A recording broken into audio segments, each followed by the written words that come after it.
We're really lucky to have this opportunity to hear Barrett Brown and Spencer Ackerman have a conversation. Both of them have some interesting things to say. Spencer's a Pulitzer Prize-winning journalist for his work on Edward Snowden's leaks that he covered in The Guardian. And Barrett Brown is a journalist who, because of his work, was imprisoned by the US government for several years. And I will let them describe what happened and why. And take it away, guys. Thanks. Thank you.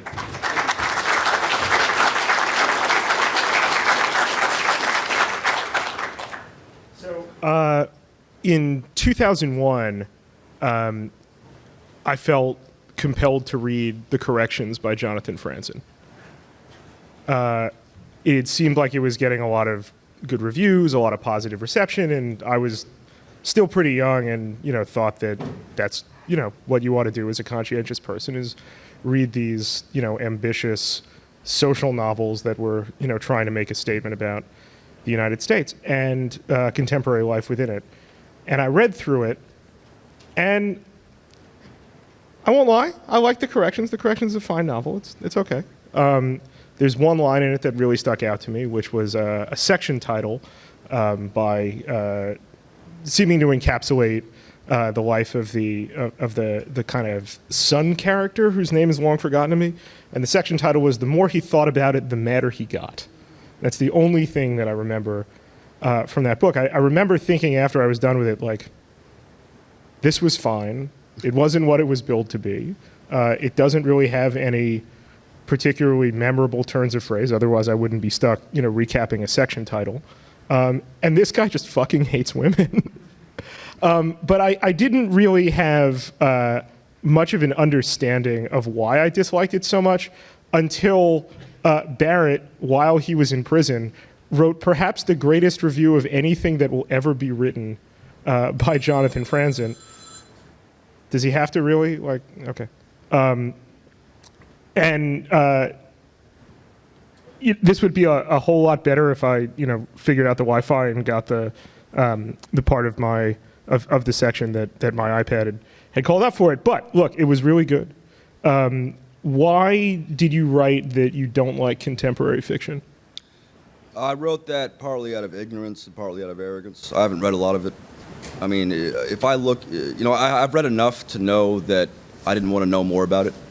And so that, I think, that should not be the case. In an ideal world, that would not be the case. We would have, like, actual, writing that could compete with the stuff of the 19th century, and we don't. Why do you think the 19th century was a high watermark of writing? People were more people were more interesting, for one thing, and they were less. I don't want to call people for being self-absorbed because I'm obviously a megalomaniac, but people were just more colorful back then. Right up until like the 70s or so, and then maybe the turning point came in the 80s. When I was born. And I'm sure there's more to it. I don't think I'm even qualified to really assess it because I haven't read much of it. But that's my answer to everything: is why is everything so bad in these certain ways now? And it's just, and my general answer is, look what people did back then. Look what people did even in the 60s when we had moments like this politically. There were bombings in an American city like every single day in like 1971, 1972, around then, constantly. We forget about that, in the age of we're afraid of terrorism now. But there was, and that's not a good thing, but it is indicative that people reacted. They reacted beyond complaining, opining on things. They acted wrongly in many cases, but they acted. And it's a fine thing that we're somewhat more civilized and more restful people in some respects, but that's also a terrible thing. And it's allowed a lot of the things that have happened in the last 20 years or so to happen. Do you think that's nostalgia fetishism, though? No.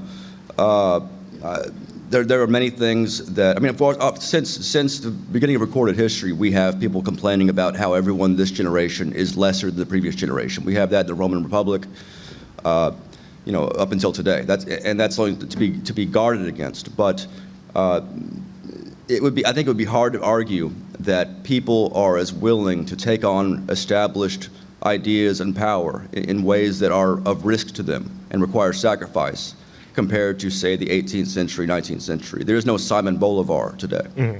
There just cannot be. There's no great men. So the nearly greats must band together into more organized structures in order to achieve the things that need to be done if we're going to have a real civilization. So speaking of, tell me about your early life. I was raised in unusual circumstances in Dallas. My dad had come from East Texas, got into real estate, made $8 or $9 million, got hit by the FBI, spent a lot of his remaining money that didn't go to the legal defense on African wild game hunting, which he was essentially addicted to. Very bizarre person, obviously. Mom was a South Texas beauty queen. Parents got divorced after this FBI thing. We, had no money. I lived in a single room with my mom in my grandma's apartment for a while after having lived in a mansion in Highland Park in Dallas for my early years. So I learned very quickly that things can change fundamentally in a visceral way that we all know intellectually from reading history, but which people just do not recognize in the West for the most part. So that's one of the early advantages I had. And then I did some internships at newspapers in Mexico and in the U.S. when I was 15 and 16, and then started writing and went to college briefly, quit, became a copywriter, wrote thousands and thousands of words about women's shoe stores, South by Southwest. I had nightmares about South by Southwest for weeks and weeks. I've lived a nightmare at South by Southwest. It would have been easier if I had known anything about modern music, just like with contemporary literature. I have no problem about writing any of those things. I have no problem pretending. It's not a prerequisite. It was so terrible. Freelance writing is terrible, and I'm so glad that I'm done with that part of my life now. What was your relationship to Texas growing up? Culturally? Mixed. Culturally, I am sort of a Texan. Obviously, as a virulent anarchist agitator, I sometimes do come into conflict with my fellow Texans. So I already had a pretty long rap sheet by the time the FBI got to me in 2011. So, but again, right now I'm forced to live in Texas. I'm here in New York at the permission of the DOJ. I have to get permission to travel around the country. It's nice to be out of Texas. Is that how you? Is that how you felt growing up? Did you feel like a sense of alienation from it, or did you No, feel I pride was a in very certain things, eccentric little kid. I was not even thinking about where I was and all that. I was reading Dostoevsky and going through bizarre,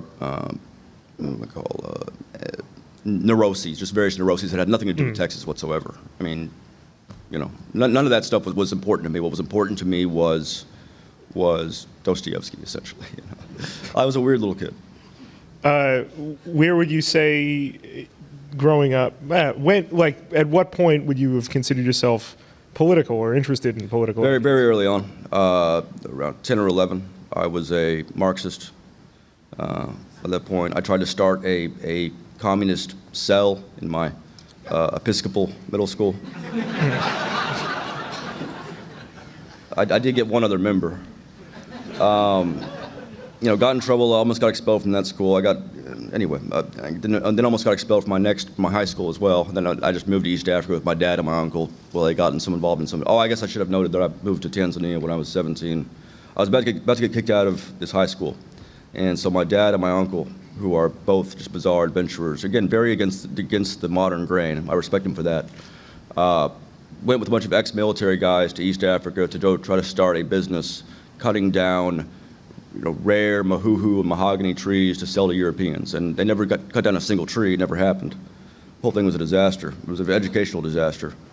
What was that? How did I get to this? What were we talking about? I don't know, but I want to stay with this. I want you to I had a lot of back bizarre up. experiences early on. So, your father and a bunch of ex-military guys are, A, poaching enthusiasts. No. They're opposed to poaching. Oh, my They're dad opposed to hates poaching, but they're hunters. they're hunters, all right. But they hate poachers. Okay. It's a whole thing. My dad's a member of the Dallas Safari Club. I went to Dallas Safari Club parties as a teenager every year when all the South African great white hunters would come in to schmooze with the rich Dallasites who thought they were hunters, that kind of thing. It's a real scene, man. So was that your introduction to the world of grift? I don't think it was ever a time when I needed to be introduced to it. You have see. to understand, I grew up in the Dallas upper criminal class. You were born to it.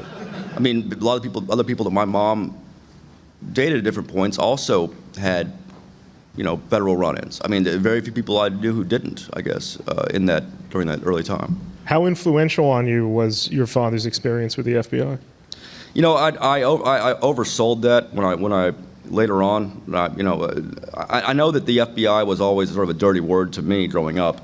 The thing is, I don't remember a great deal about it, and it wasn't until later on, when I was older, that I really started thinking about it again. But I was very much in favor of this country in the 90s, even though I was already a radical and all that, and very much opposed to various policies. I was very much, I was proud of the Republic at that time, during the 90s. And that didn't change until about 2000, 2001. I was wrong to be as proud as I was. There was things that I did not know about, but there was also a great deal that I think we could legitimately look back and say this was a republic that, relative to all the other powers, in history, has done some good things here and there and has some good qualities that are worth defending. Now, I no longer believe that to the same extent, if at all now, because of just the continued failures of the citizenry to just maintain even the semblance of civilization in the last couple of years especially. But I'm still sympathetic to the U.S. versus, say, China or Russia. The U.S.'s job is to prevent other powers from merging and doing even worse stuff than us. And then its job is to collapse and just go away, and have something else replace it that is actually moral. That is actually sound, and that actually makes use of democracy in meaningful ways, as opposed to what we now do. When you talked about your political awakening coming when you were, 10, 11, starting a communist cell, where did that come from? Was this stuff that was around from your parents, or was it something different? No, it's not. No, I just. My parents were kind of apolitical. My mom worked for Jimmy Carter, actually, as a secretary when he was governor at some point. My mom's is very liberal, and my grandmother's very liberal. My dad is kind of a monarchist. I don't know. He's a strange person again. Who is his favorite monarch? I don't think he knows of any. He's not a reader. Again, he's a remarkable man in many respects. He's not interested in a lot of historical thinking. He's not a historian in any respect. No, I just came across a lot of books, basically. I was an avid reader, and obviously, came across different things and believed them immediately because they were actual things I was now being told, as opposed to vague, sort of socialization, as a child. Like, I was actually being told directly now, here is a thesis about how we live and about how things are now, and here is a proposition about the ethical reconstruction of that. Mm-hmm. And it was a thesis. It was an actual positive, in the objective sense, an actual, proposal, as opposed to whatever we were being sort of ingesting in elementary school, in a public elementary school in the late 80s. So, yeah, and I thought it was very interesting. And of course, later on, I became sort of an anti-communist in the sense that I was an anarchist, like Emma Goldman, who was opposed to force. And so, I've always been, even though I've had different takes on the U.S. vis-a-vis the rest of the world, and the U.S. vis-a-vis its citizenry over the years, I've since about 13 or 14, been opposed to the initiation of force, but consider, any real citizen be duty-bound to respond with force to force. And so, obviously, my key influencers then were Alexander Berkman and Emma Goldman. Did you know other Marxists as a tween? No, there was very few Marxists in my area of Dallas. How many people joined up for the cell? There was just one kid. The funny thing about him, his father was a conservative columnist I'll just say a conservative columnist, somewhat prominent conservative columnist, and. Just name the guy. No, my mom's gonna get mad at me. There are some things I'm still afraid of, and she is one of them. Anyway, so, I got one guy. You got one kid. So there are no other Marxists in East Texas. Oh, this is Dallas. Dallas. Sorry, I don't know anything about Texas. You don't know. You don't have to. There's nothing to know. But would it surprise you to know that when you grow up as a Brooklyn Jew in the 1980s, most of your friends' parents are going to be sort of on the Marxist spectrum? That was the other thing. I always wanted to be a contemporary Jew when I was a Stalinists. kid. I mean, we read The Chosen in class, and I was always wanted to be a Jew. I loved all of that.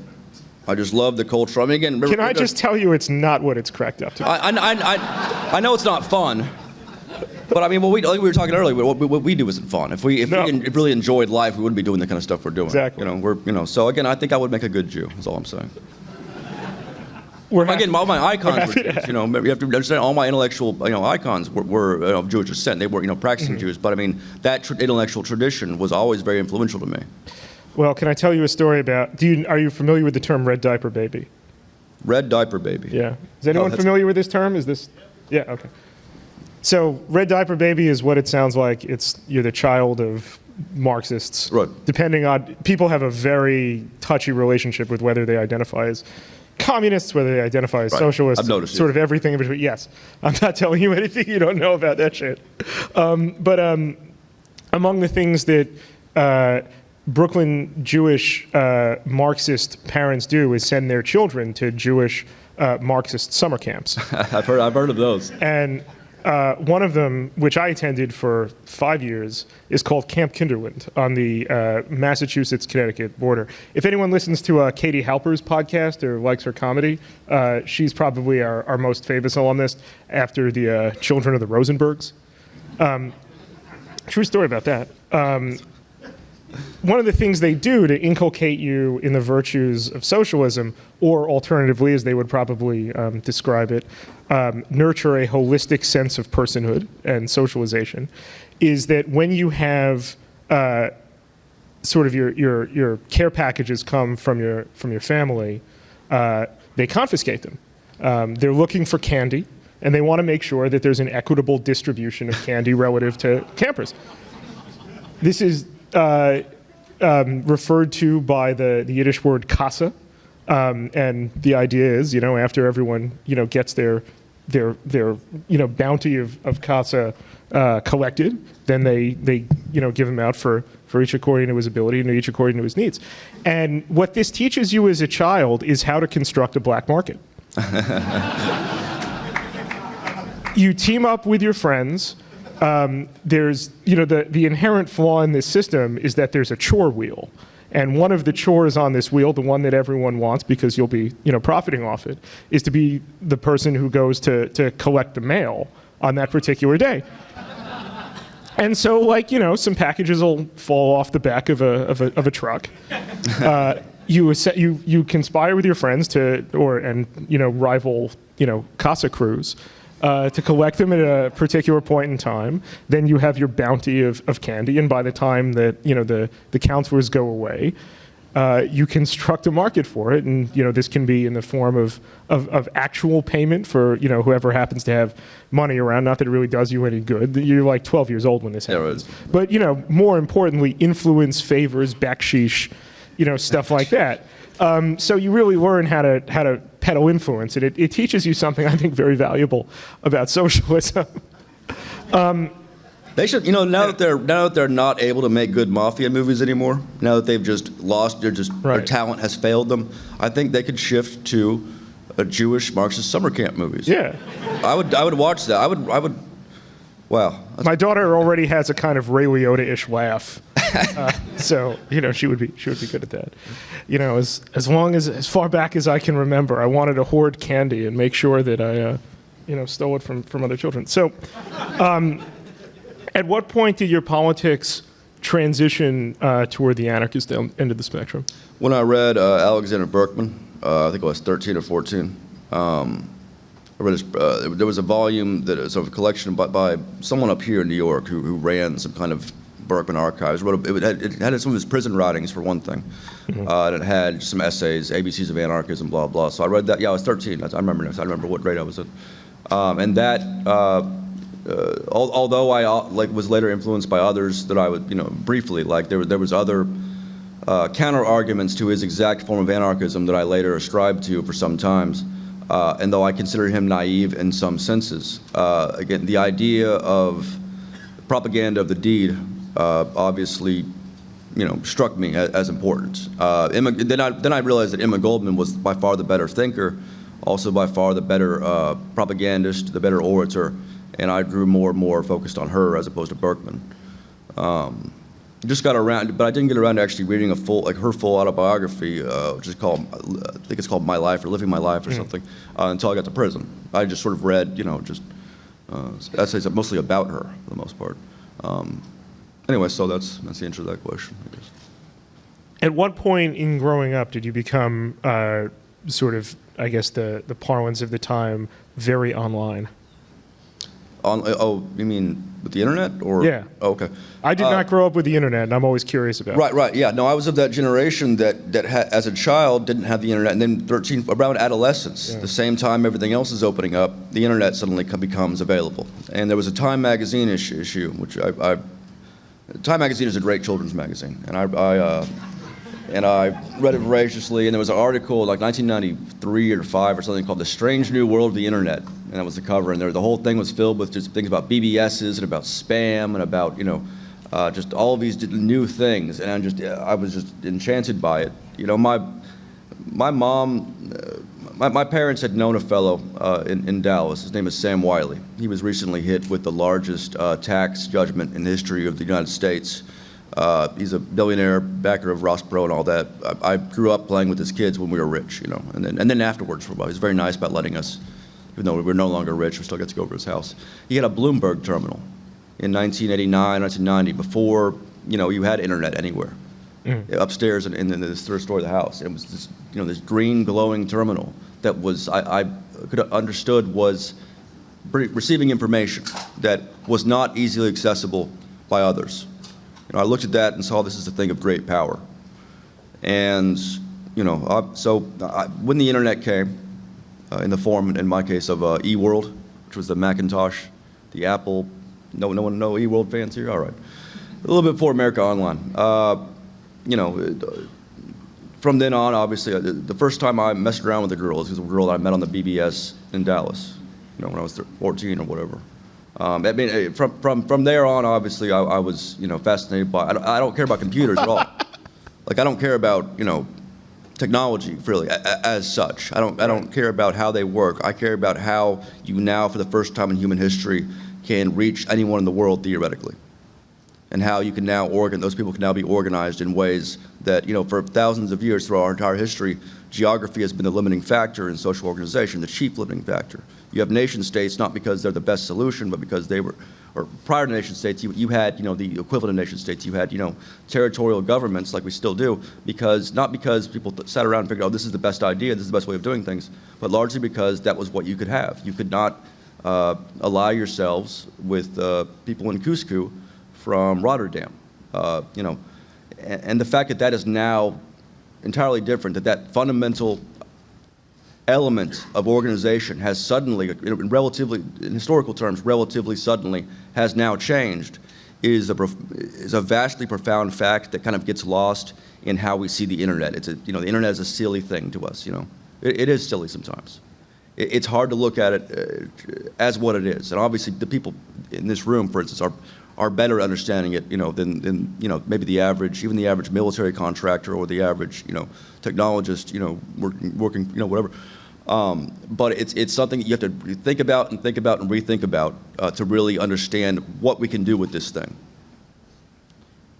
This is fascinating because that's exactly what I thought after my first sexual experience.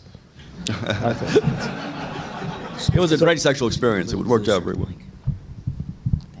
So you approached the internet in a programmatic way. You thought about it not for what it can offer necessarily in terms of either communication or in terms of leisure time fulfillment. You thought about it in terms of programmatic social organization. Yes. At what point did it, or does it perhaps now, seem to you to have a dark side for that particular, and I would argue, exact reason? Absolutely. I mean, it is a dangerous thing. I mean, it's a thing of great power, and thus, can be both good and bad in different ways, different extents. I'm now less of a booster of the internet than I was, 10 years ago. of course, we knew back then, and I guess we'll get into this, but we knew back then some of the ways in which U.S., Russia, and some of the private companies that provide surveillance solutions to dictatorships abroad, we already knew of the dangerous ways in which they could strike fundamentally at information using technology, using persona management, which we'll get into, that kind of thing. So we knew that there were dangers, and obviously it was all the more dangerous for the fact that even when you expose these things back then, and sometimes still now, they don't get real attention from the press. They get what the press considers, a story runs its course. It's been a couple weeks. We've talked about it, now it's over. The press doesn't go from, here's the problem, let's keep talking about this until it's solved. That's just not how it works for the most part. Some of the better outlets do. But, the national conversation does not always follow the most logical course of where it needs to go, as you may be aware, And again, that's what makes all those things more dangerous. And again, I'm sort of anticipating here a little bit, so we'll get into some of the specifics in a bit. At what point did, that seems like a good enough segue, you want to be a journalist? Or did circumstances merely conspire? Oh, no, I always wanted to be a journalist. Always? Yeah, from 11, 12 on, and then, pursued that, somewhat systematically. What attracted you to this business we're in? The same reason I started to get out of journalism eventually, because I was tired of not having an impact. I wanted to be a journalist because I wanted to be able to change things. I wanted to be able to strike at injustice, and, using reason, using, facts, and have those things elicit, have those things lead to a change. And I found as I grew older that even though I was running for more and more prominent outlets, that nothing was really mattering. I mean, that's not to say, I don't mean to say that journalism doesn't do anything. Obviously it does. It does it every day. But it does it in such a haphazard industry that's become worse and worse in my lifetime.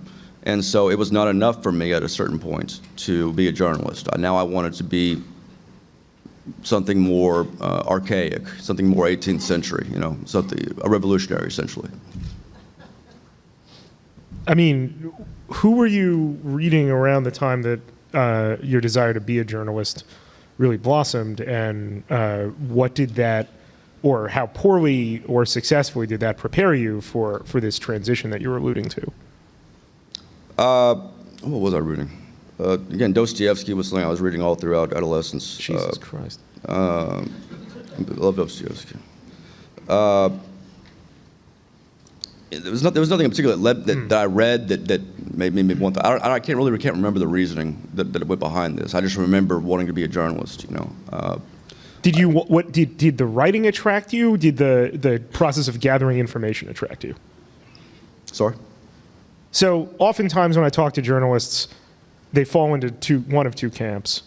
One are people who love writing. They love, if not necessarily the act of writing, what they read journalism for is how well constructed the writing is. That they're. Oh yeah. I call themselves reader first model. I never found myself enchanted with the skill that journalists brought to their trade. No.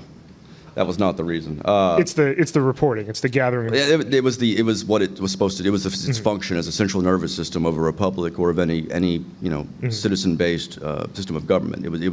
These are the people who allegedly are going to be capable of discerning systematic problems within these structures and bringing to public attention, and then the public, being an attentive, very ethical, very, very conscientious citizenry, will then act on those things. So everything about what attracted you to this field sets you up for disillusionment. Yes. Yeah. Yes. So then, is that what sort of, had you been sort of in that disillusionment by the time Anonymous comes around, or did the advent of Anonymous end up sort of compelling you to see that there's another viable mechanism for what you want to do that maybe traditional journalism doesn't? Yeah, I had already had a sort of a basic plan. It's before I knew about Anonymous. I knew about 4chan in 2006. I was aware of the culture. The culture, even back then when it was doing stupid stuff, was still clearly important because of how it was doing it, because of the way it could bring on people with no pre-existing relationships into this online polity, to perhaps over-romanticize what it was. And going after computer games, whatever, they could very easily bring up, they could incorporate people's ideas very quickly, act upon them very quickly. Again, act in ways that governments simply cannot. And they were doing this, again, to online games, but they were doing it. And a lot of those same strategies and some of the practices that were used back then ended up, being used later by the activist portion of Anonymous in more serious affairs. And so when Anonymous started, and then I stopped paying attention to Anonymous for a while. Then in 2008, when they went after the Church of Scientology and suddenly ran this very successful, just massive, unprecedented, worldwide sort of anti-Scientology operation, including street-to-street protests starting in Tokyo and Auckland, and moving down the globe as the sun rose over the rest of the world, out of nothing, built that out of nothing essentially. That too was another proof of concept, and so I was now interested again, and I started writing about Anonymous again. I wrote a piece in early 2010, and that was when I was originally contacted by Greg Hausch, who was back then a central, you might say, node in the Anonymous activist culture. He had been outed by, I suppose we should probably get to that more systematically, I suppose. But anyway, that was my interest, and that was the reason. Obviously, they were actually having the potential impact that I could not have as a journalist. So how do you transition into sort of moving closer into that sphere? Tell me about Project PM and what kind of attracts you there, sort of culturally, politically, and professionally. Because this seems to be where I pick up your story. Right. What happened was I was commissioned to do a book on Thomas Friedman and other major columnists. And so as part of that assignment from this I was telling you, this horrible little publisher I had back then out of the Garment District, I read through all of the past work of Thomas Friedman, Charles Kratheimer, Richard Cohen. Those are the three that I could find that were easiest to make a case against, that I wouldn't have to spend a lot of time looking for contradictions. There were just so many. And the more I looked at the predictions that Thomas Friedman had made, and failed each time, the more I looked at his contradictions, like just in terms of like principles he stated as one thing, 1 year, I mean, in 2000 or 2001, he went to Moscow and wrote about how there were sushi bars opening up, that Putin would be a great friend to democratic reform, and he ended the column, "So keep rooting for Putin." A few years later, it was around that same time he mocked U.S. and Russian intelligence for spying on each other. He wrote, "Is there anything about Russia you really want to know?" A few years after that, when Russia invaded Georgia, he criticized the American military for not being prepared, and so on and so forth. And he wins Pulitzer Prizes for this. It is a vastly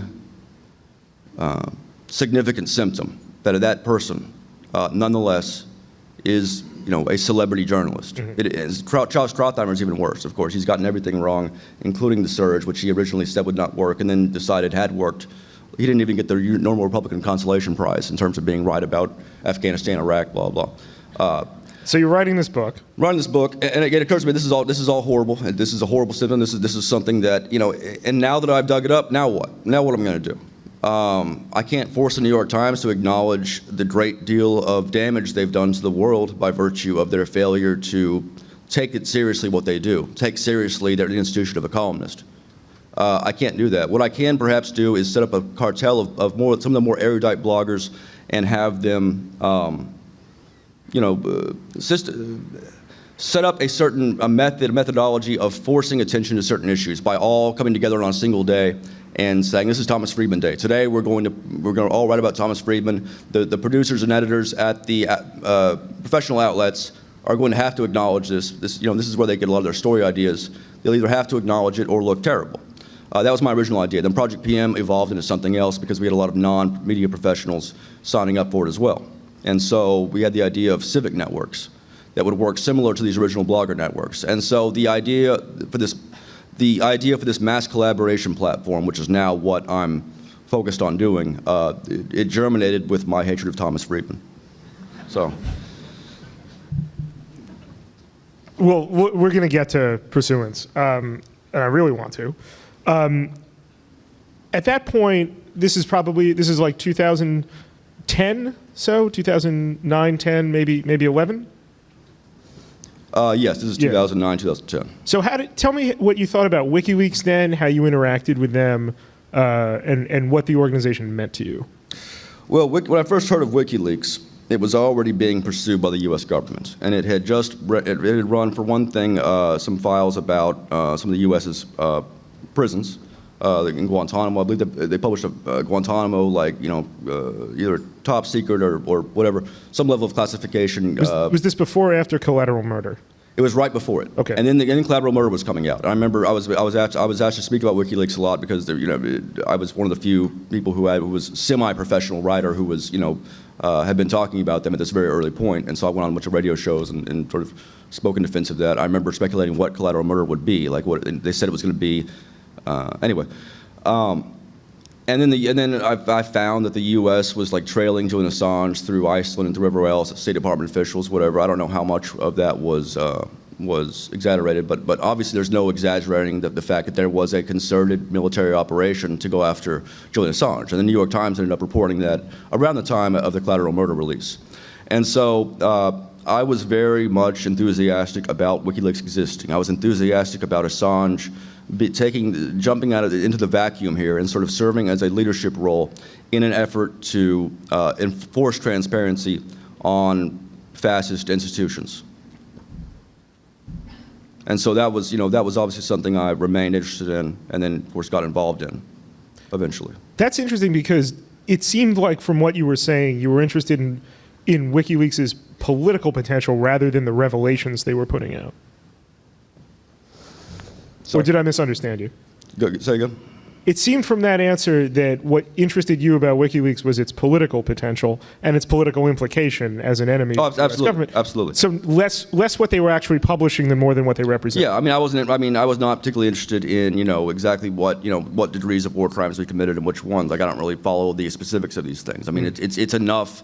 The Iraq War itself was, no one should have had to make further cases against the Iraq War by that point. I wasn't really interested in convincing anybody else that was not already convinced. That was not what I was interested in. What I was interested in was the ability to, a government is an organism that has a membrane, and that membrane keeps in the information. And to the extent that this government in particular, along with governments like Russia and China, the extent of the crimes they commit systematically are so vast that they cannot survive without protecting that knowledge. And that's why they use overclassification to do that. They'll use it to classify, the things that, of course, are not national security secrets, which are actually just instances of corruption and murder and torture. So walk us through, because a lot of people find the details here somewhat either confusing or obscure at this point. What we learned from the various leaks that will ultimately lead you to prison, from Stratfor to H.B. Gary, and I'm particularly interested in Endgame because some of the concerns you raised about Endgame, I'm not sure have really benefited from any follow-up or any follow-on. Sorry, say that again? Yeah, so what did we learn from H.B. Gary, from Stratfor, and from Endgame? And I'm particularly interested in Endgame. The main thing so we let's learned do is that one. there's no consequences for anybody involved with the government who works for the government in any intelligence capacity. Even when we catch them out engaging in crimes that not only we could speculate that you and I would be charged for had we engaged in the same conduct, that we actually in fact know that people are charged every day for the sort of things H.B. Gary was caught doing. Well, actually, back up for a second. Tell them what what you guys caught H.B. Gary. So what happened was in late 2010, when I first got involved with Anonymous, they were working on the Tunisian revolution. They were providing various forms of assistance, and this was obviously a new and unprecedented thing. I had sort of predicted this development a year prior, which is why Greg House had contacted me, and he asked me, they're doing this stuff you're interested in. You want to come get involved? I'm like, absolutely. And my role had more to do with sort of. There were several different ways of helping with that revolution. There was the hackers providing scripts to prevent phishing attacks via Facebook, which was a major method by which the Tunisian government was able to identify key leaders and arrest them and torture them, including Slim Amanou, who was also an anonymous participant. Another way was taking over, attacking the infrastructure of the Tunisian national government, which had a very robust cyber intelligence apparatus, mostly received from companies in the West that sell these things to dictatorships abroad.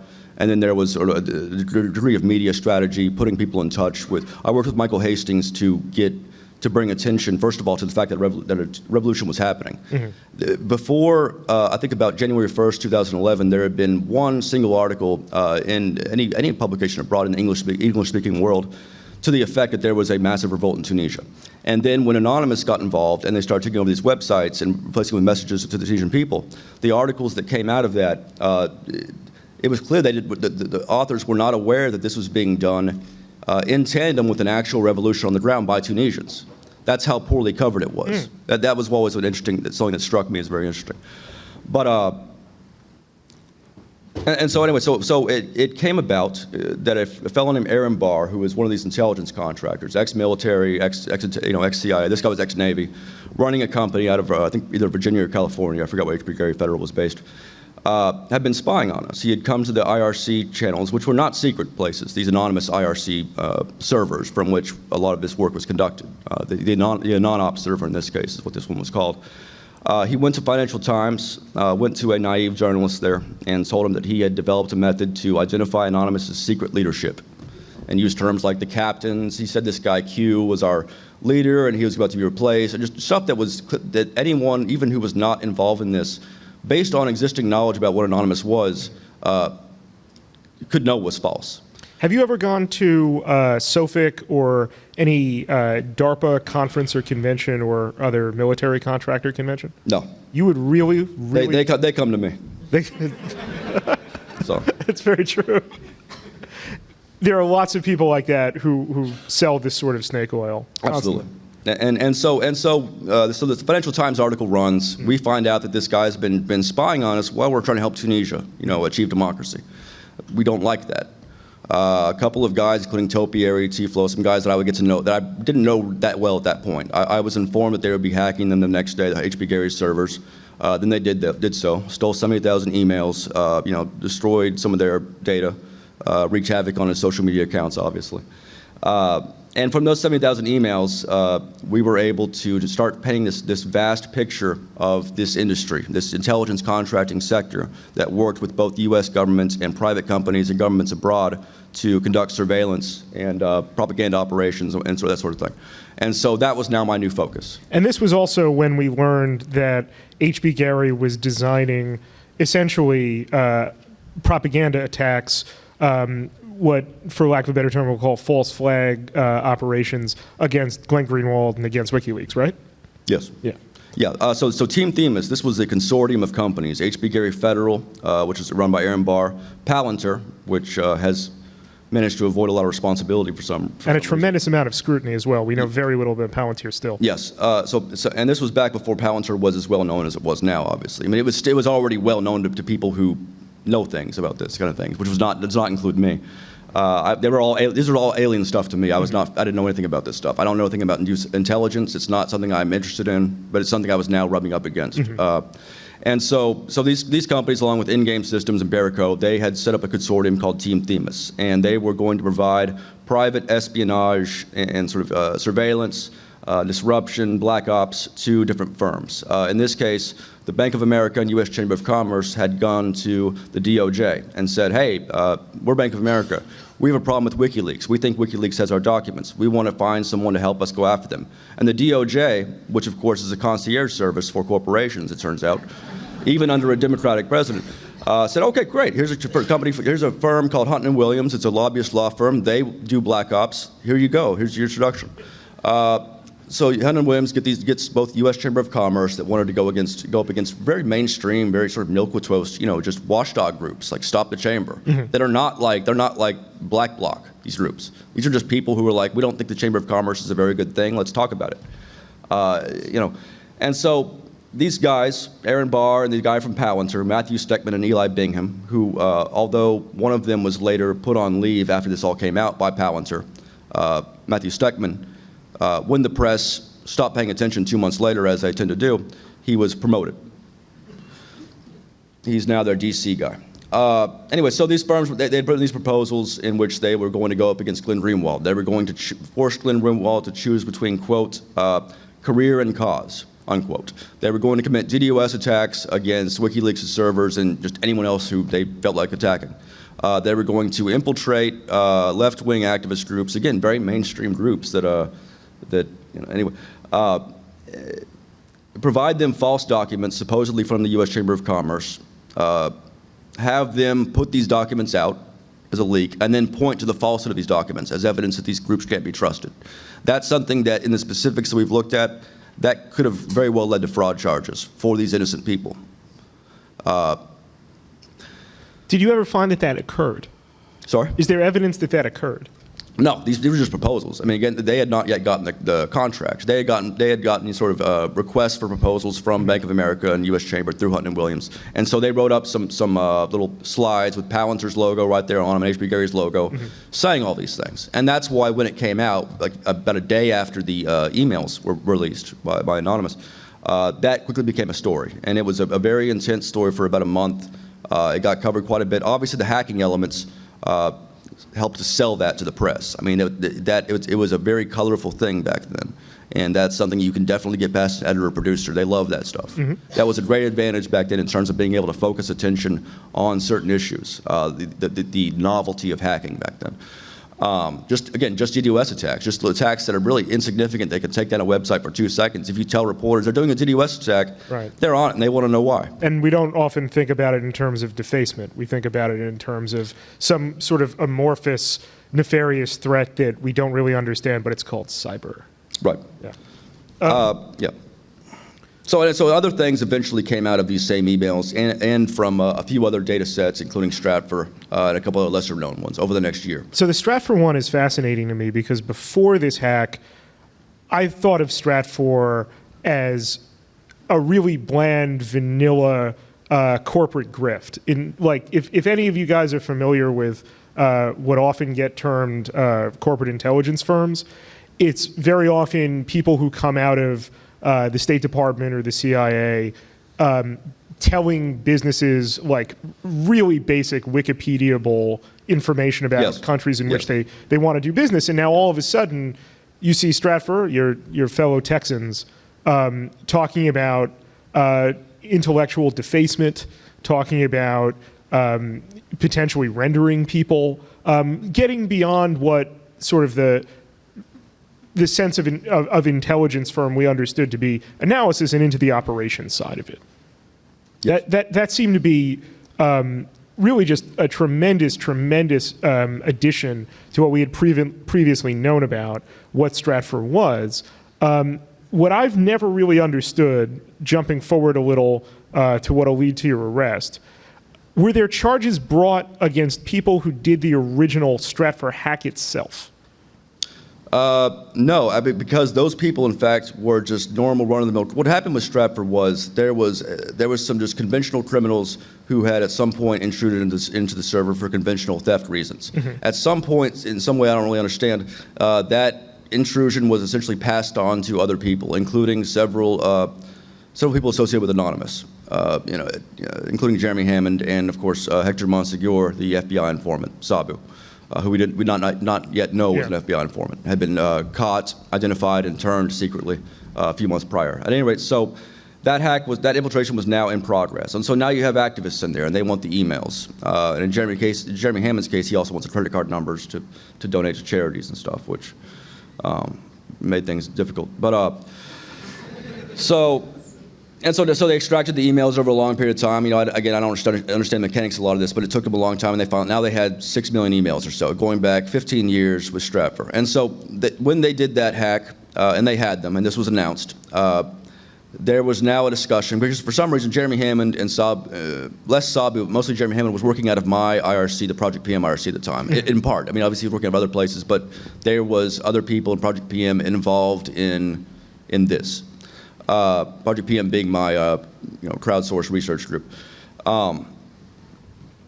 So there was discussions about what they should do with them. At first they were talking about releasing the entire dump online, and that of course would have been problematic for a number of reasons. And so there was some arguments and debates about that. Sorry, there's a couple of FBI agents just left.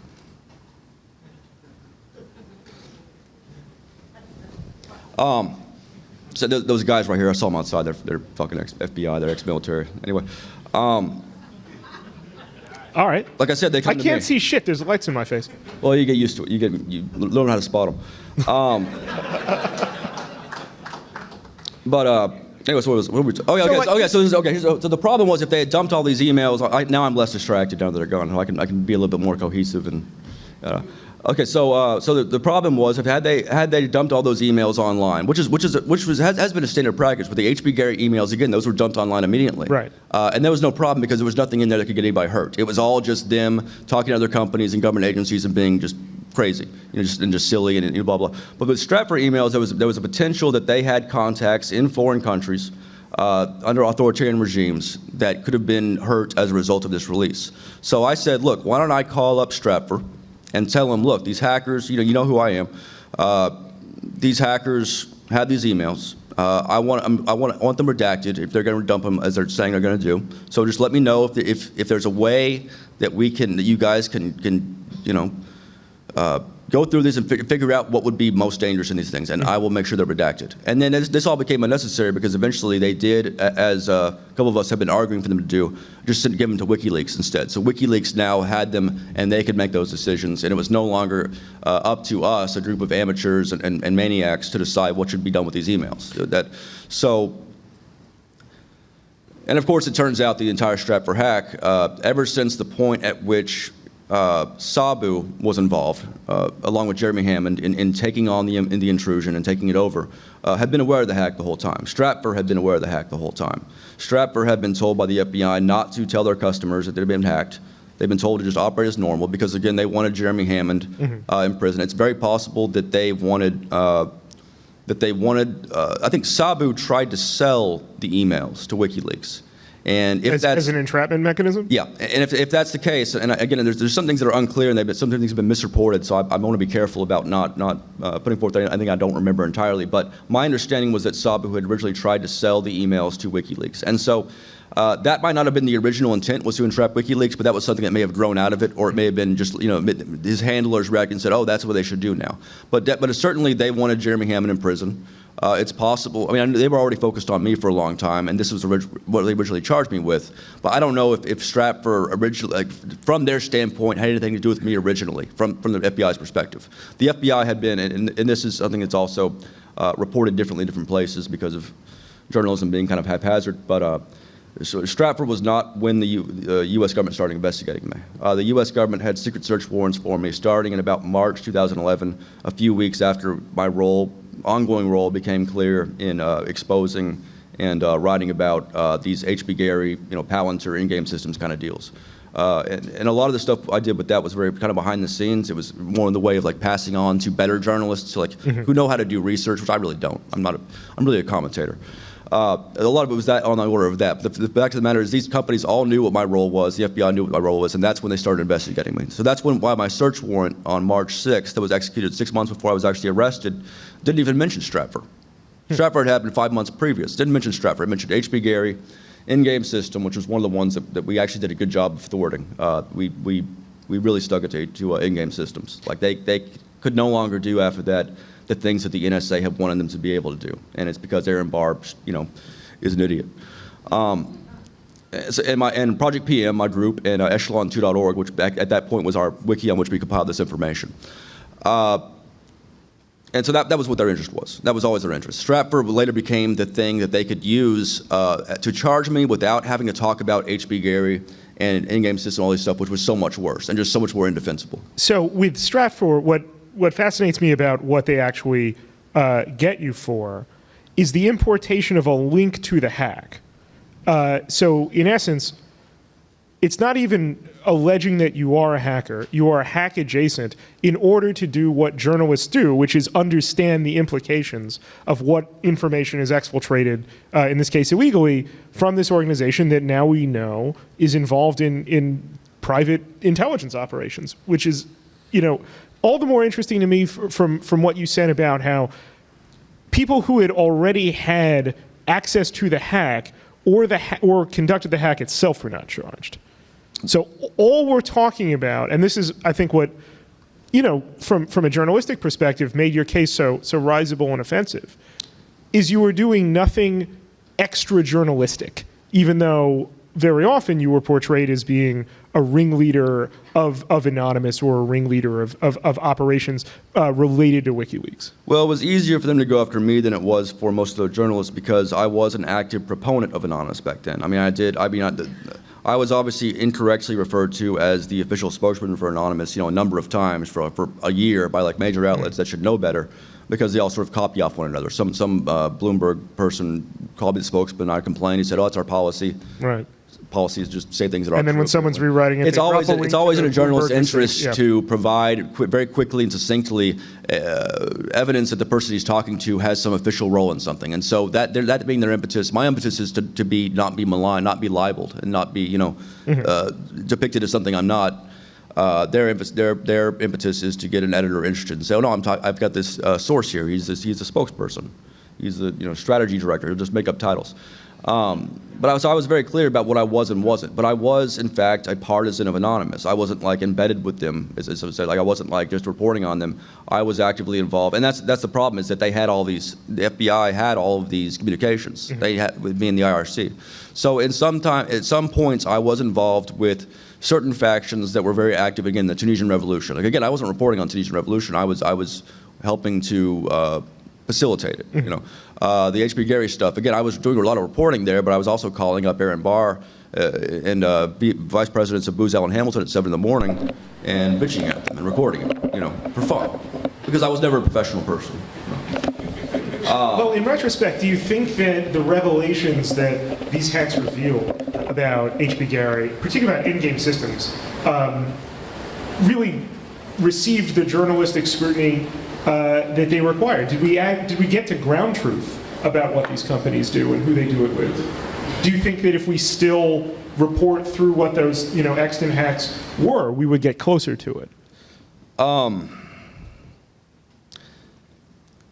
lot of these are structural problems. You're basically asking why. You're asking how could it be better reported, or what was? I'm asking more if the various hacks themselves, once in the hands of journalists, in the hands of whether it's you or whether it's other outlets or whether it's any interested researcher, actually got to the ground truth of what the allegations were. To the extent that people were paying close attention and are good journalists, yes. I mean, there's no reason why. These are pretty straightforward things. I mean, I have no background whatsoever in intelligence contracting, military intelligence. I know less than, I guarantee you, pretty much every single person in this room about some of this terminology they use. I came to it totally innocent of these things, not interested in them. I'm interested in history and agitating, and that's about it. But I could put stuff together. I mean, ended up writing a long report about Romos Coin, which was a very complex, very multifaceted program being run by some unknown branch of the U.S. government that Aaron Barr and some of these other companies were working on. They're working on the recompete contract for it.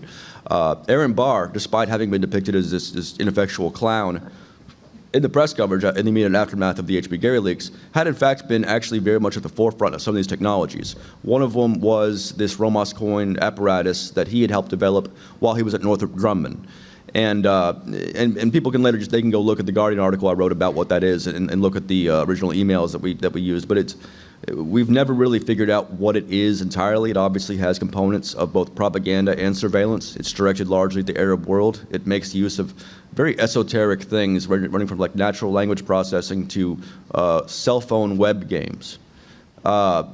Apple and Google, both of their national security divisions, met with these people. They met with Aaron Barr, representing H.B. Gary Federal, and with SAIC, who was sort of their senior partner in this. It was an established company, obviously, for a long time, and they were the senior partner in this recompete deal. So Apple and Google met with them briefly. That whole recompete, as far as Aaron Barr was concerned, never went through because a few weeks after that meeting, that's when H.B. Gary was hacked by Anonymous. Booz Allen Hamilton was heavily involved in some of these things as well.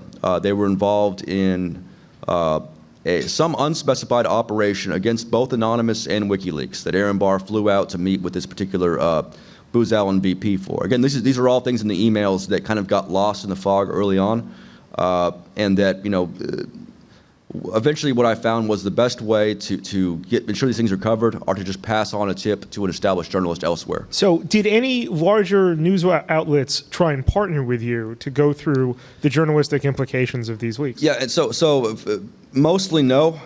There was one great fellow named Michael Riley at Bloomberg who's covered technology for a while. He still writes for the Bloomberg Businessweek magazine, which is actually a very good magazine. I got it in prison.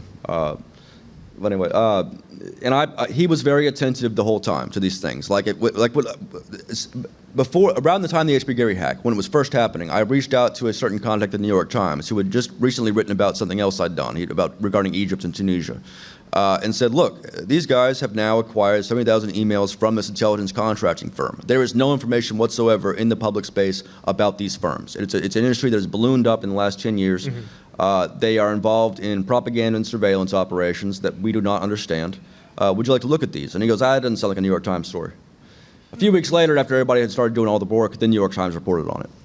So Michael Riley at Bloomberg I passed on some information about in-game systems. There were some emails in there in which they were basically talking to Aaron Barr and said, you must never put in-game systems logos on anything. No one must ever know. We don't want them in a press release. It's a very bizarre email, like our NSA clients, they don't want us out there. No press releases. And so I just passed that on to Michael Riley and said, hey, look, go look into this company, obviously. And they put one of their better old school investigative journalists on it. And then a few months later, they had a big cover story about what in-game systems was doing, in partnership with the NSA and in partnership apparently with General Petraeus at the time. And that was acquiring backdoors and 0 days and whatnot of infrastructure in Western European countries, including U.S. allies, and then selling those things to non-U.S. government clients. So in other words, they were selling to foreign powers zero-day exploits. We don't know who they were selling them to. I think it may have been more of a corporate thing. The whole thing was very bizarre, and I would encourage people to not rely on my hungover summary of that specific thing, and instead read that article in Bloomberg. Just look up in-game systems. Chris Rowland. It's a very interesting company. Chris Rowland was one of the cliche guys who in the early 90s hacked into the Pentagon, and the Army comes and finds him and recruits him, like every little hacker's dream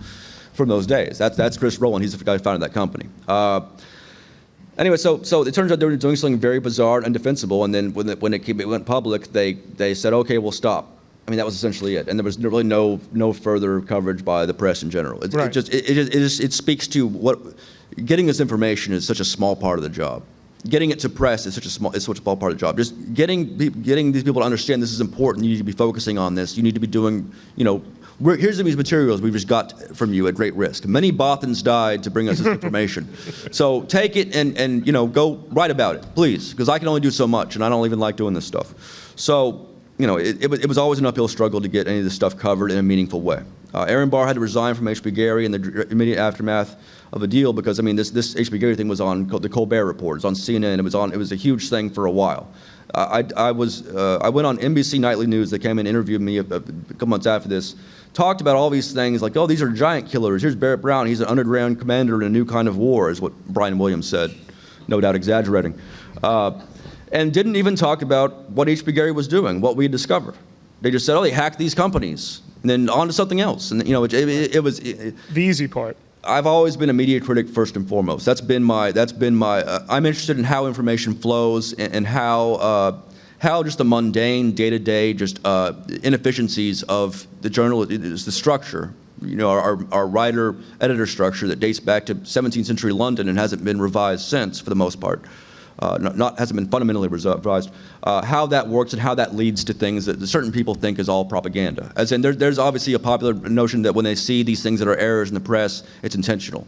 It almost never is. It's mostly because we have lazy, ineffectual, scummy people working as editors and producers in this country. There's no lower form of life in this country right now than a television producer.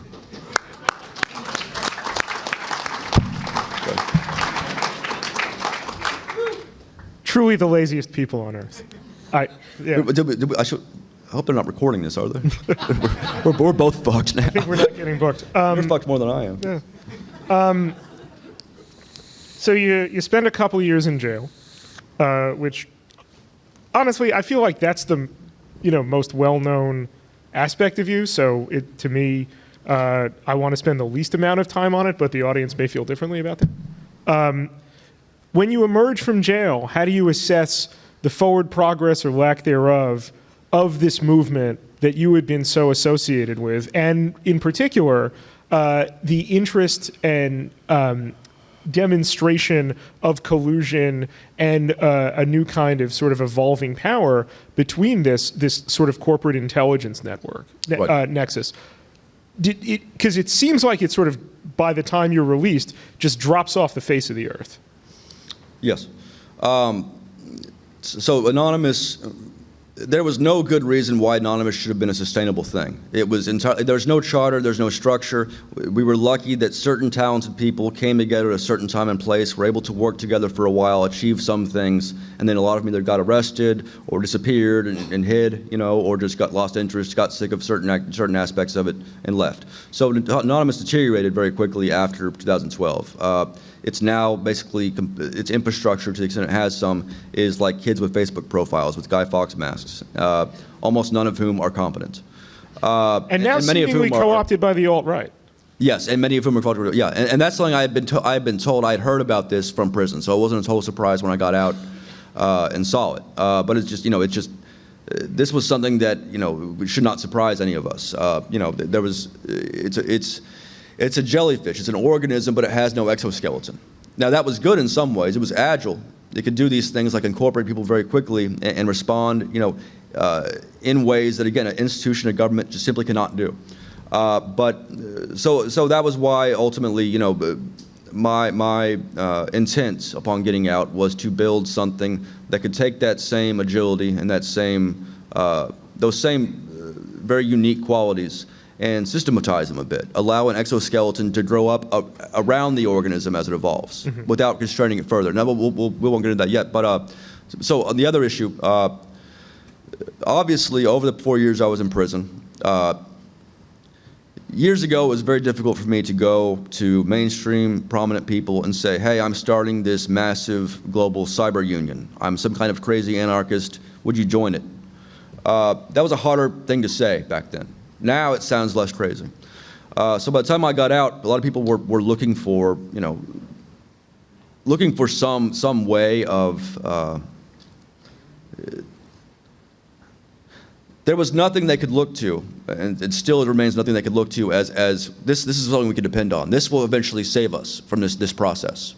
Democratic Party can't do it. They've tried. They'll keep at it, and they'll do some important stuff here and there. It's very important to support the least horrible party in a situation like this. I believe. I'm not a purist who says let's don't vote, smash the system, etc. We have institutions, they exist. We have systems, they exist. Unless you have a plan to get rid of them, you have to take those things into account and work within them to the extent you need to. But you also have to work outside of them. So anyway, so the main thing for me, the key element for me, the great thing that really made me happy was that I don't have to make that case anymore that things are fundamentally flawed. That case has now been made for me. Just like the DOJ made the case for me in a way that I could never do, that the stuff that we were doing in 2011, the research we were doing, the companies and agencies that we were targeting, that this stuff was very serious and that it was something that they found understandably frightening. The way they went after me, the gag orders, the attempt to take my legal fund, them getting caught monitoring and trying to identify those who donated to my legal fund through illicit ways. They were later sued for this. Just all the bizarre little things that happened in my case, again, just made it even slow on the uptake outlets, like the New York Times, understood what was going on, that this was retaliation for my case. So once again, in this larger political situation, the American Republic has shown itself to be unviable without my help. So that's good. It obviously makes things, it opens up possibilities for those of us who want to start building alternate institutions. Now we can seriously bring in, as we have so far with Pursuance, people that 6-7 years ago would probably not have been interested. What do you think about WikiLeaks today? It's time for it to pass the baton to something with the moral authority and the capability of doing these things. I will always defend Julian Assange against governments. They're not going after him for his vices. They're going after him for his virtues. They've been going after him since the very important work he did. I was not opposed to that release of the DNC emails because that is an appropriate thing for a leaking organization to do. But he has collaborated closely with outright fascists. He has uttered just absolute demonstrable falsehoods over and over again recently. There's other things that I can't go into that they have done. And so it's great that they're still releasing things here and there. It's great that they're releasing CIA stuff. It's not so great that they're misrepresenting some of that information publicly. It's not so great that the people who are still like heavy supporters of that organization are some of the most deranged people I've seen, some of the most intellectually dishonest people I've seen. And I'm not saying WikiLeaks supporters. I'm saying the people who say you can't criticize Assange. Those people are just beyond belief. I've interacted with them. I've seen them. It's been a problem, obviously, in this larger movement. It's been sort of a civil war. It was difficult for me to have to come out and criticize WikiLeaks for the first time. I just did 4 years in prison, largely because I was inspired by WikiLeaks. You know, it wasn't fun for me, but it was a necessary thing for me to do if I was to maintain intellectual honesty. You know, which is all I have. You know, it's upsetting. The whole situation is upsetting. It is understandable to look at Assange's position and see, you know, oh yes, maybe, you know, you can understand why a guy who's been locked up for all these years, you know, in these circumstances might deviate from a proper course, might publicly lie as he did about not having been involved in the election, which they claimed, and he had his proxies claim as well. And then turned out that he was, in fact, reaching out to several figures, including one of the campaigns. You know, so those are things that, in a limited basis, you could say, you know what, he's a flawed person. Maybe he did something wrong. Maybe that's hurt the country. You know, let's still support him. But there comes to a point where you have to say that, you know, I respect his rights. I'll defend his rights. But I have very few nice things to say about him these days. Does the evidence to you suggest that Assange has been suborned by Russian intelligence? That's something that's going to, and I'm somewhat knowledgeable on that, more than I was a few days ago, that is something that case will be made, I think, very effectively, very decisively. It won't just be made by the intelligence services that we obviously can't trust. It will be made based on public materials that journalists of utmost integrity will be involved with putting out. You think there's something coming out imminently? Yes. But I mean, what is already out is enough, frankly, for me. I mean, obviously, the secretly reaching out to, or having his people reach out to Trump Jr., an outright fascist, and telling him, oh, here's an anti-Trump site. Here's the, you know, you can go look at it. It's run by these guys, heads up, and you know, whatever else that they did as well, dealing with perhaps Roger Stone, Nigel Farage. I think those things are enough. You know, I mean, again, absolutely his right to do so. I mean, he has a right to deal with whoever he wants to. He has a right, I guess, to lie to his donors and supporters and say, I'm not doing these things, and it turns out he is. He has that right. He doesn't have the right to demand that he be supported in those activities, you know, by anyone. Certainly not by me. You know, I obviously don't feel that I have any, that I owe him anything. I want to, you know, I've you know.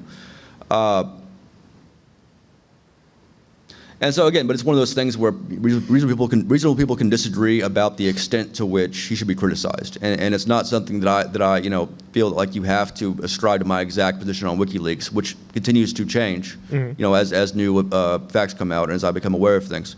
But he has not been candid with me. Some of his close people have not been candid with me on several occasions when I've criticized them. They have approached me and said, okay, let's talk this through, and then have not followed up on that, presumably because they realize that you know, there's certain things that they can convince these people of, you know, and they know that I'm not going to, you know, it's not going to be a useful conversation. It's basically what they realized, I suppose. Anyway, it's obvious, the whole thing is depressing, obviously, but, you know. Now, do you think that there's space for a successor organization or movement devoted to the original mission of WikiLeaks, revealing government secrets, revealing corporate secrets to emerge? And is that something that has to do with your project Pursuance? Well, there's definitely space for a multitude of options. I mean, I think there should be several different groups, you know, trying different things out, obviously within a secure confines. When I say experimenting here, I mean, you know, just using different ways of disseminating it afterward, different ways of crowdsourced research of the material. Absolutely, and Pursuance will be useful for that, along with things like Secure Drop and whatever else. That will be a useful structure in which to create new alternative leaking organizations. But but I'm not going to. That's not something I'll be involved in personally. So Pursuance is your new project. Pursuance, yeah. Let's take the remainder of the time before we open up to questions to talk about what that is, talk about its utility to activists and to journalists. So Pursuance, it's the primitive version of Pursuance. Project PM was originally created to create this blogger cartel / crowdsourced research group / civic activist sort of network, civic, network. It's been refined since then over 8 years. So first trying to do this. Obviously, I learned a great deal from working with Anonymous, from running Project PM. Not just the broad issues of mass collaboration, but some of the specific mundane little things that you could never really predict. You have to kind of be there to see what these things are. Just the little day-to-day interactions, the inefficiencies, the dangers, et cetera. So now I'm obviously much better educated on those issues, and I've had a chance to work with people with vast expertise and just great understanding of things that I don't have, and flesh this out into a much more refined protocol. And so this is a framework whereby participants will come into this online ecosystem. Each of them will have the ability to create an entity called a pursuance. These are entities that can grow, that are scalable. They can be set up in infinite different ways. What is a pursuant? A pursuance is an entity. It's an entity, a civic entity within this system. So this system we call this process democracy. Process democracy is sort of a silly term that I've had to coin to contrast with institutional democracy. Institutional democracy, including the U.S., every institutional democracy in the world, always starts with some somewhat arbitrary points of non-democratic organization. So when you have a constitutional convention, there's no way of doing that with or even have a vote. There's no way of doing that without somebody at some point deciding what's going to be voted on and what are the protocols. Here in the U.S., obviously, we do not have, contrary to some of the rhetoric that a lot of our major journalists are now adapting in the face of the Trump administration, we are not actually a universal democracy. I cannot vote, for instance. I was stripped of that right as a felon, as were several million others. Citizens can vote here for the most part, unless they lose the right, but all residents cannot vote. So we are already at a point, I hasten to mention this because it's an important preamble to what I'm proposing, that, let's not pretend that we have, or that any nation has, this universal ideological wonderful implementation of government. They do not. It is all somewhat, it has edges in each instance, including ours. So process democracy, under pursuance, for instance, as opposed to institutional democracy, allows individual participants to come together and build working relationships with their eyes open, with entirely consent-based. Someone who wants to go about something in a certain way can create a pursuance and say, look, here's how we're going to do it. We're going to try to do prison reform.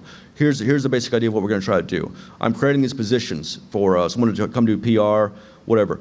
And then from there, these people who have come on can bring on people procedurally and sort of self-organize as we grow. We will delegate agency over the system in various complex ways. We'll experiment here and there. In some portions of the system, I'll be overseeing very carefully how people are structured and what the workflow is. In other cases, you guys can self-organize it. So you've invented Slack? No, this is, and that's something that we have some written materials, I think, the differences between Slack and us. And that's why we've had a number of groups, Slack groups, including journalists that are now going to move to pursuance, because Slack does have a couple of issues. One of which is that it does retain, and this is one of those things that Steve Phillips, our lead developer, should probably be addressing, because I tend to get these things wrong. But there are problems with Slack security-wise, not huge problems, but problems that we will not face because we're going about it a different way in terms of security. Now, beyond that, Slack does not allow you to do the things that you can do with Pursuance. Pursuance, fundamentally, is a single ecosystem. It's curated in the sense that it's not a content-neutral system where anyone can come in and use Slack or Facebook or whatever. We are handpicking these. We have 2,000 applicants, individuals and organizations who have signed up thus far. There'll be, by the time we launch, there'll be several thousand more. When my book comes out in February promoting this, obviously we'll have a huge, more attention on this and bring in more people, blah, blah. So we will be picking out people from this pool, putting them in there. They will invite other participants down the line. Participants will come in via that way. That's how it would grow. So there's an element of trust that's baked into it. Yes. And at first it's very much in our hands. Like we have to kind of, since we're picking out the initial population, but obviously over time we lose control of that. We have to kind of hope that that the pool of people that we put in there and give these tools and allow to decide who comes in over time, we have to do as good a job as possible. But even to the extent we get it kind of wrong, it's still a better pool to work with than, say, everyone, the pool of everyone in America, which has not been an effective pool of operators, I think, in the last few years. I think it has shown some deficiencies. So that's one thing that makes a difference. Another thing is the ability to build these visualized structures that are sort of like living organizational charts that can evolve over time, that can sort of formalize working agreements while not preventing a great deal of unique and sort of experimental growth within them. No one in this system is ever going to have to be working with people they don't want to work with. That's unusual compared to, say, Occupy Wall Street or the anonymous IRC deals, things in which there was very little membrane and very little agency over one's ability to work, to decide who they're going to be with and who they're not going to be with.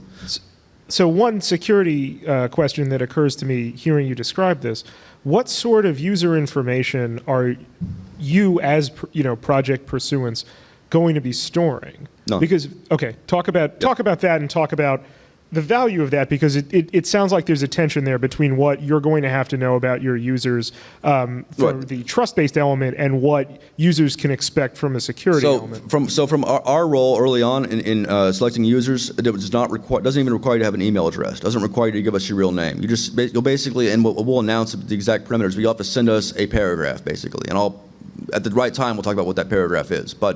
And from that, most people who apply of this group will be getting in, because this is already a self-selecting sort of early adapter group that we're pretty comfortable with. We're not trying to micromanage what the population is going to be over time, but we can determine, and enough people in this movement, like Birgitta Jonsdottir, the Icelandic member of parliament, John Kiriakou, the CI whistleblower, have agreed that this is a workable strategy to the extent that they've become board members on our group. We can expect that this will be, again, a group that, for the most part, will be in favor of open societies broadly. We'll share a certain ideological framework beyond that will allow them to collaborate very effectively using these tools. But if I'm H.B. Gary, what stops me, therefore, from using a cutout to send you that paragraph and infiltrate it? Nothing. They can get into the system that way. And then they're in the system. But from there, as opposed to, say, Occupy Wall Street, which Tom Ryan and Aaron Barters came up to and signed up they came to the first day and signed up for a newsletter and forwarded it to the FBI, or Anonymous, in which Aaron Barters walked in and along with all these FBI agents in our IRC infrastructure, message boards, Twitter, whatever, and just jotted it all down. In this case, unlike those cases, unlike every other instance of activism, they will face several barriers to being productive in their attempts to infiltrate things. So for one thing, so you're in the pursuance system, individual pursuances, particularly those that the feds would be most interested in, or the authoritarian governments elsewhere would be most interested in, those will generally, they will have a lot of options to decide what you have access to upon joining, if anything. How much work you have to do to get closer to, let's say, the center of things. Just like old revolutionary groups back in the day used to have a cell system for that very reason. This is an old problem, obviously. And so we've given people, look, most of the people using this pursuant system will not really need to worry much about the FBI. A lot of these are mundane groups like, Bikes for Africa, whatever. On the other hand, we used to think that groups like Stop the Chamber, would not be of interest to the FBI. So obviously we do encourage people to, or private contractors. So we encourage people to use, to be conservative with this. But the point is that the way that we allow this customization to occur, the way that we allow this sort of self-evolution of these groups to occur, allows for all these different ways that are appropriate for the individual activity being done to prevent, to deal with infiltration, again, on their own terms, to make it harder for someone to come in and within that same day start jotting things down and thwarting things. There will never be a 100% solution to preventing infiltration, never. It's a cat and mouse game. It goes on forever. You know, it's all we can do is respond to what we know. You know, collate that information, see what their strategies are, and then try to give people the tools to handle those as they feel appropriate. And then along the way, also try to educate them about, you know, about the specifics of these things. What do you consider the measure of success for this project? I think if about 3 years after launch, we have, let's say, 15,000 people using it across the world, East Africa, you know, dissidents from Eritrea, which we already have interested, Arab reformers, we already have interested. Our director of operations, Annalise Burkhardt here, along with Claire Peters, our strategy director, and a few others, went to RightsCon a couple months ago, and they met with a number of Arabic activists who were just telling us, look, as long as it's end-to-end encrypted and really secure and can be used to organize people, we don't care about these other features. We just need that now. It's life and death for these people. Back in the Tunisian Revolution, as I mentioned earlier, Facebook was being used by necessity. You can either choose between using Signal and Slack, whatever, and talking to people that you already know in a secure way, or you can go on Facebook and reach people, which they have to do, and they become vulnerable. We don't want anyone to have to face that decision ever again. So what we're offering is not a perfect solution, but for some constituencies in particular, particularly for those working under authoritarian regimes that are being actively hunted by both government agents and federal contractors from the West who work for those governments, this is a necessity. And for NGOs in the U.S. that have less dramatic concerns, that just want to better collaborate with other groups to find areas of shared resources, potential information sharing, strategy, et cetera. It will also be useful. For individual activists who don't want to get involved in an actual institution, don't have a college degree, can't join the Peace Corps, which was my situation, was why I couldn't join the Peace Corps myself, but want to be active in taking their citizenship seriously, this is a better solution for them. And a lot of this stuff is things I can't really, I can't prove it here. Audibly, you really have to look at our materials, but I'm confident that to the extent that anyone does look at our plan as documented, they will ascribe to it. They will find it to be useful and worth doing. I have a lot more questions about that and other stuff, but the audience probably does more than I do. So can we open this up to some questions? About 20 minutes. Okay, I can't see any of you, so I don't know how this is going to work. We're going to line up at a microphone behind the camera up there. That's how it's going to work. So anyone who wants to ask Barrett something, please line up.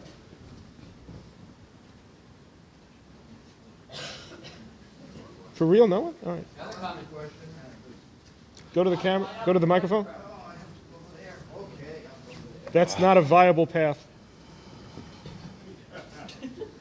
Look at that, you proved me wrong already. Well, I'll ask a first question then. First of all, to the FBI people who are here, if you could go and investigate in Governor Cuomo, I would thank you for that. Over the Winklevoss bit license Bitcoin thing. Now for you, Barrett. My question is simple. I was looking at your indictment, and they came to you with credit card fraud. And I was wondering, why did you do the plea deal to go with to not fight it all the way to the end and actually say, I'm going to plead guilty? I'll explain why. So I was originally charged with 105 years worth of charges, 17, including 11 aggravated identity theft charges, each carrying 2 years mandatory minimum stacked. So I was facing 22 years in prison at least, in addition to the other 80 years worth of exposure I had. At first, they told me, look, you have to, if you want a plea deal at all, you have to cooperate with us. And obviously I said no. And so their next final offer was, okay, just plead to one of these instances of credit card fraud, and you'll just do 2 years, and you've already got time served, and you'll be out. And I said no. Then they had to drop all those charges after the EFF wrote a great document in our support, and after it turned out that the identity theft has nothing to do with credit card numbers, since credit cards are not state-issued IDs yet. So they had to drop all those charges. Very embarrassing for them. Blah blah. But we were still facing at that point a couple more charges. At that point, it had become clear from the judge's actions in granting, for instance, like the prosecution had already tried to seize my legal defense fund. They got farther than they should have in that process before they were eventually shot down by a judge. The prosecutor asked for a gag order, citing an article I'd written for The Guardian from prison that was, quote, critical of the government, unquote. The prosecutor put out in a motion also in support of that gag order, that was damaging myself. I had mentioned that I was an atheist and an anarchist, and that could be damaging. This information could be damaging. She put it in a publicly available document, to be reported on. That was not her actual concern. At the gag order hearing, she said that. She said, he's critical of the government. But at that point, a competent judge would have shut this down.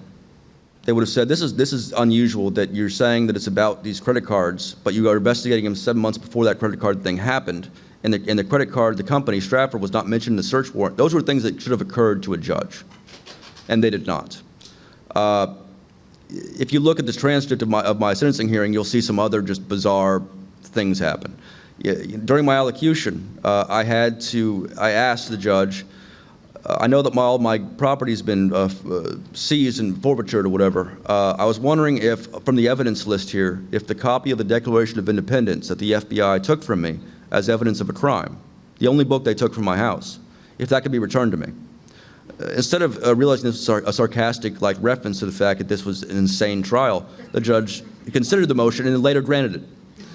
And so these were things that have become evident, and some of this stuff isn't public yet, but at the bond hearing, this FBI agent, Alan Lynn, lied about me to an extent that is surprising even to me, having read FBI emails for a long time. It was very bizarre. He claimed I'd been to Tunisia, that I'd traveled to Tunisia recently. I've never been to Tunisia, but this was, to prevent me from getting bond. He claimed that I had been involved in swatting attacks, which I think are now more well-known. These are when people, usually video game enthusiasts, spoof a 911 call to their enemy's house, and the SWAT team goes, and some people die that way sometimes. I've never done anything of the sort, and of course, they never mentioned that again in the entire proceedings. I've never done anything like that. But, and he got away with that stuff. And I pointed some of these things out in my allocution, and explained to the judge that, look, the prosecution themselves does not believe what they're charging me with. If they thought they had a case, they wouldn't have to lie about this other stuff. They don't think they have a case. The best thing of all that Julian Assange, of course, commented upon on the day of my sentencing was that they had ascribed to me a remark made by a Fox News commentator named Bob Beckel, who had said, referring to Assange, he had said on Fox, "Dead men don't leak stuff. Illegally shoot the son of a bitch." Said this on Fox about Julian Assange. I had tweeted it in quotes, showing this is what our national commentators are saying about an Australian citizen, that he should be murdered. And that's kind of unusual, isn't it? They took that quote, put it in my indictment as something I had said about an FBI agent. Something that, in the environment I'm used to, you're able to at least make that case yourself. You're able to go up and say, look at this. This is not true. This is insane. The actual victim of that comment, the guy was directed to, was out here writing an article about how it's not about him. It was Bob Beckel, and how it's insane that it's being used to support the case that I threatened an FBI agent. But here's where we are. And so it became clear over time that the federal justice system was not quite the ethereal, utopian answer to all of our problems as a civilization in terms of taking care of crime and keeping people's rights safe, as it might hope to be, as we might expect it to be. It was a vastly diseased, very very systematically flawed situation, to such an extent that even Americans realize it now. No one in either party really sits there and says the DOJ is doing a great job. Now they do, currently, temporarily, while they go after Trump, which is, I'll hold my tongue a little bit too during that. But anyway, so the important thing for me vis-a-vis, what I felt my duty was to make sure that I never pled to any of these linking charges. That would have been a dangerous precedent to plead to any linking charge involving linking information. Had I pled to any of those things, I would have gotten out of prison immediately, probably, but they would have had an expanded toolkit to go after activists and journalists over and over again. And I know from my experience that a lot of...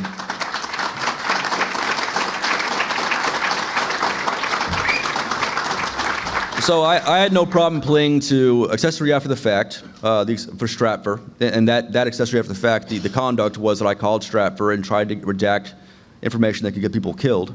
Next time the anti-leaking crowd claims that they care about people, being harmed over leaks, tell them that's bullshit, because they don't. I tried to do the right thing. I got prosecuted for it. I had no problem pleading to that, though. If they want to do an absurd, charge that I can point to for the next 30 years and use it against the DOJ, great. I'll play ball. Second one was interference with the search warrant. I hid laptops from the FBI. They didn't have a search warrant yet for me when I hid those laptops. They had charged my mom with the same thing. They had hoped to use that to get me to cooperate, and when I didn't, they did charge her and prosecute her, and she got 9 months probation. My mom, who should not have been charged at any point, whose house should not have been visited by the FBI at any point, but was. Had no problem pleading that conduct. My mom already pled to it. I did it too. We both hid the laptops. I'll be in solidarity with my mom on this one. And the third one was threatening FBI agents, which in plain language, like you threaten somebody, if you say, hey, if you do this, I'm going to tell people about it, is what I actually did. The statute calls for like an act of violence. I had no problem pleading to that because I would have no problem actually threatening an FBI agent. I don't like them. So these are things I was comfortable pleading to. Fraud, never. I would never plead to fraud. Anything that could be used as a precedent, never. But eventually, I'd already done 2.5 years. It was time to put this thing to bed, And really, we were running out of money to do a trial. That would not have. It would have been a disaster, frankly. Please. Okay, I have a question about the pursuance system, which I'm really intrigued by. Obviously, one of the challenges with large-scale action is figuring out how to agree, figuring out who agrees with who, what to do.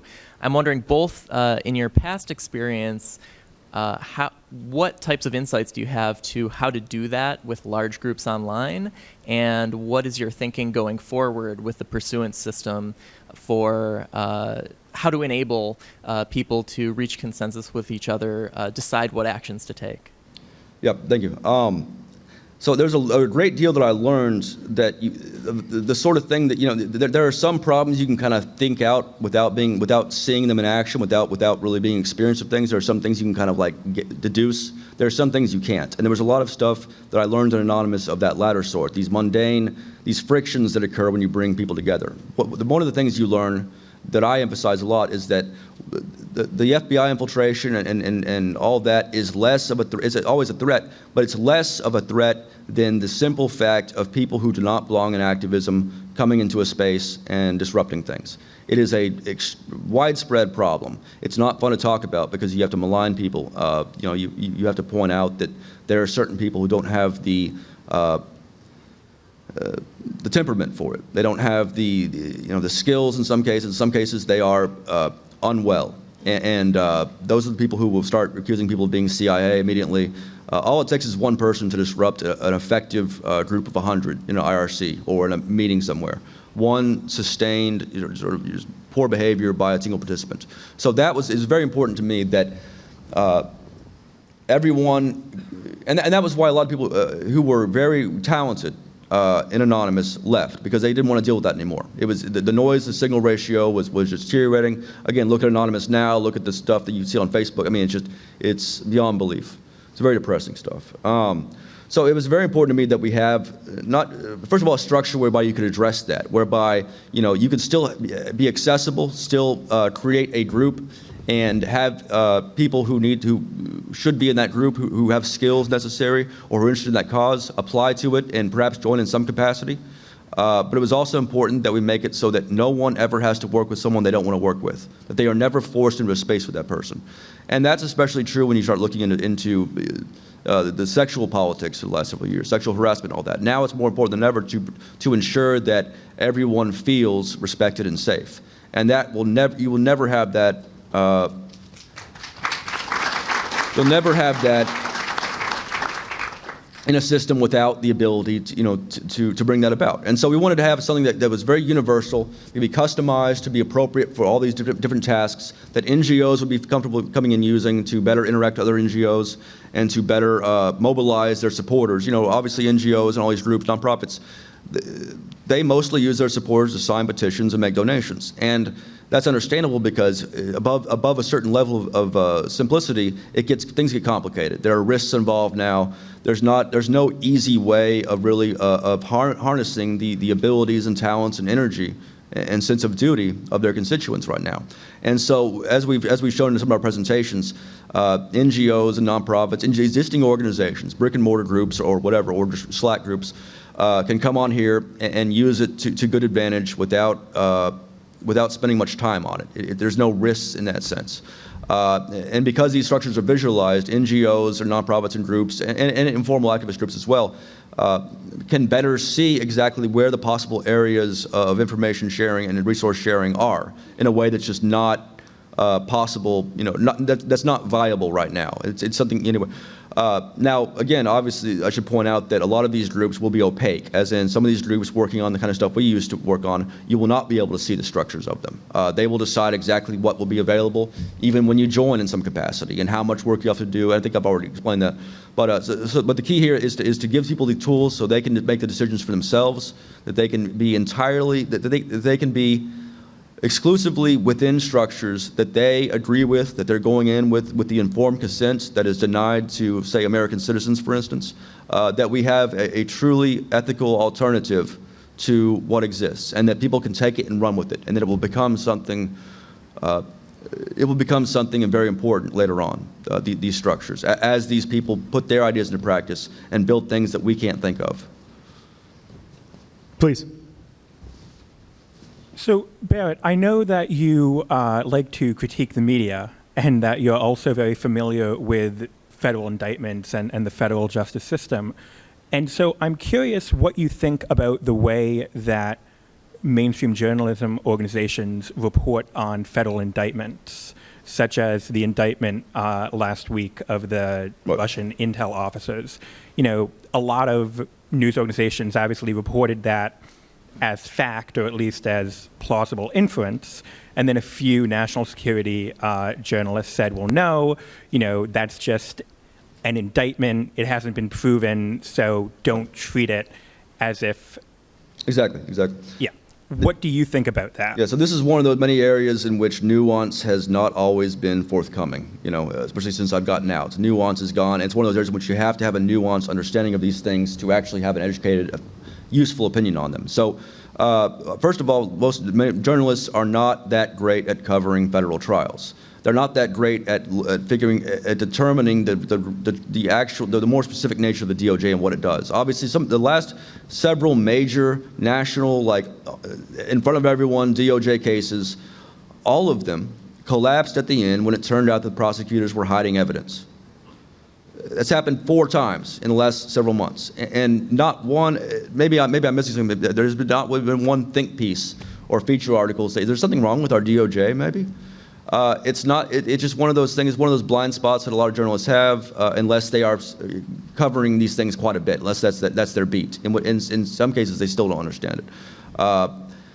Having said that, so in this case, a federal indictment is going to be, no matter what, even in my case, will be largely true. Because it's easier to be largely true. There's no market in having to make up things you have to prove later on. But they will oftentimes include exaggerations, things out of context, sometimes outright fabrications. My case was a little bit. It was more so than usually. My case was unusually bizarre and unusually just criminalized.